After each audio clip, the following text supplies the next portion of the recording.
नमस्कार, let's up मराठीमध्ये मी श्रुती मुंगीकर आपलं स्वागत करते।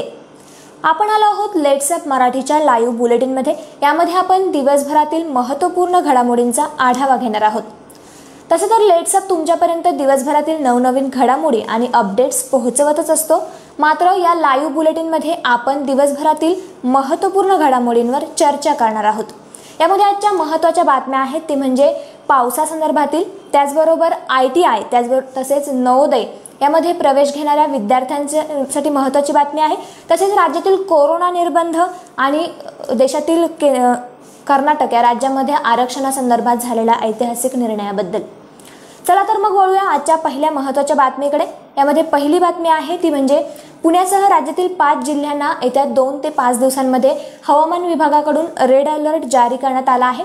गेल्या काही दिवसांपासून राज्यामध्ये मान्सूनचा पाऊस सक्रिय झाला आहे। त्यामध्ये राज्यात मुसळधार पाऊस पडत आहे। त्यामुळे रायगड आणि पुण्यासह राज्यातील 5 जिल्ह्यांसाठी काल मंगळवारी हवामान विभागाकडून रेड अलर्ट जारी करण्यात आला आहे। तर मुंबईसाठी बुधवार म्हणजेच आजपासून ते शुक्रवारपर्यंत 2 दिवसांसाठी ऑरेंज अलर्ट जारी करण्यात आला आहे। त्यामुळे IMDच्या मुंबई केंद्राच्या म्हणण्यानुसार पुणे, रायगड, रत्नागिरी, कोल्हापूर आणि सातारा या जिल्ह्यांमध्ये मुसळधार पाऊस पडण्याची शक्यता आहे। त्याचबरोबर कोल्हापूर जिल्ह्यामध्ये पावसाचं प्रमाण अधिक वाढताना दिसून येत आहे। यामध्ये नद्यांची पाण्याची पातळी वाढली असून आतापर्यंत जिल्ह्यातील 15 बंधारे पाण्याखाली गेले आहेत। तर पंचगंगेच्या पाण्याची पातळी वाढली असून हे पाणी 30 फुटांपर्यंत पोहोचले आहे। त्यातच आज आणि उद्या जिल्ह्यात मुसळधार पावसाची शक्यता असल्याने प्रशासनाकडून नागरिकांना रेड अलर्ट जारी करण्यात आला आहे। त्यामुळे आता बळीराजा काहीसा सुखावला असल्याने दुबार पेरणीचे संकट देखील टळल्याचे दिसून येत आहे। यानंतरची बातमी आहे ती म्हणजे राज्यातील कोरोना निर्बंधाच्या संदर्भातील। राज्याचे आरोग्य मंत्री डॉक्टर राजेश टोपे यांनी मुंबईतील लोकल कधी सुरू करणार तसेच अनलॉक कधी होणार अशा काही मुद्द्यांवर भाष्य केलं आहे। त्यावेळी त्यांनी दिलासादायक वक्तव्य केलं असून दिलासादायक वक्तव्य म्हणजे लसीचे 2 डोस घेतलेल्यांसाठी निर्बंध शिथिल करण्याची गरज असल्याचं मत त्यांनी व्यक्त केलं आहे। त्याचबरोबर नुकतंच ICMRने देखील राज्यातील शाळा, प्राथमिक शाळा त्याचबरोबर माध्यमिक शाळा सुरू करण्यासंदर्भाचा सल्ला देशातील राज्यांना दिला आहे। याचा देखील विचार केला जावा।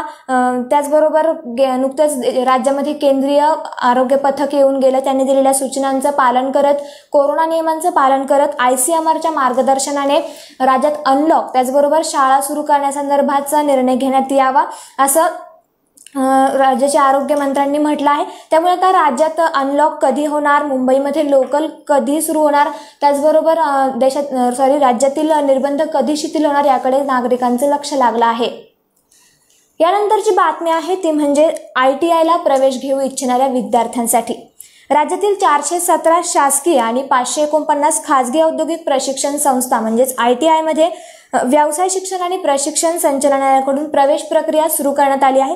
यामध्ये शासकीय ITI मध्ये 92,000 तर खासगी ITI मध्ये 44,000 अशा एकूण 1,36,000 जागांसाठी प्रवेश प्रक्रिया सुरू झाली आहे। त्यामुळे आता राज्यातील ITI मध्ये प्रवेश घेण्यासाठी विद्यार्थ्यांना 91 प्रकारचे अभ्यासक्रम उपलब्ध आहेत। यामध्ये 80 अभ्यासक्रमासाठी 10वी उत्तीर्ण तर 11 अभ्यासक्रमासाठी 10वी उत्तीर्ण किंवा अनुत्तीर्ण विद्यार्थी देखील पात्र असणार आहेत। यासाठी अधिकृत संकेतस्थळावर विद्यार्थ्यांना हे अर्ज उपलब्ध आहेत। तसेच अर्जाचे शुल्क भरण्यासाठी देखील या संकेतस्थळावर सुविधा उपलब्ध करून देण्यात आली आहे। त्यामुळे आता 10वीचे गुण आणि नियमावलीनुसार सर्वसाधारण गुणवत्ता यादी तयार करून ही प्रवेश प्रक्रिया लवकरच राबविण्यात येणार आहे।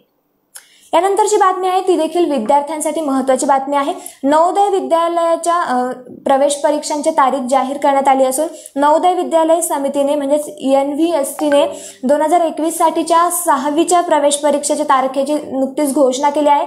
यामध्ये नवोदय विद्यालयाची निवड परीक्षा 11 ऑगस्ट 2021ला घेण्यात येणार आहे। यामध्ये सर्व राज्य आणि केंद्रशासित प्रदेशातील कोविड प्रोटोकॉल पाळून ही परीक्षा घेण्यात येणार असल्याचं या समितीकडून जाहीर करण्यात आलं आहे। यावेळी 2,41,709 उमेदवारांनी निवड चाचणीसाठी नोंदणी केली असून त्यापैकी 11,182 केंद्रांवर 47,300 20 उमेदवारांची निवड करण्यात येणार असल्याचे या समितीने सांगितलं आहे। त्यामुळे आता वर्ग 8 मधील प्रवेशांसाठी 11 ऑगस्ट रोजी ही परीक्षा आयोजित करण्यात आली असल्याचे देखील समितीने जाहीर केलं आहे। त्यामुळे आता नवोदयमध्ये प्रवेश घेणाऱ्या विद्यार्थ्यांसाठी तयारीला लागण्यासारखी बातमी आहे। त्यामुळे आता लवकरच ही प्रवेश प्रक्रिया देखील पूर्ण होईल। यानंतरची बातमी आहे ती म्हणजे देशातील एका आरक्षणासंदर्भातील ऐतिहासिक निर्णयाची। देशातील कर्नाटक या राज्यामध्ये सरकारी नोकऱ्यांमध्ये तृतीयपंथीय लोकांसाठी 1% जागा सरकारी नोकऱ्यांमध्ये आरक्षित करण्यात आली आहे। कर्नाटक उच्च न्यायालयासंदर्भात उच्च न्यायालयाने या संदर्भातील निकाल दिला असून तृतीयपंथीयांसाठी काम करणाऱ्या जीवा या संस्थेने या संदर्भात उच्च न्यायालयामध्ये याचिका दाखल केली होती।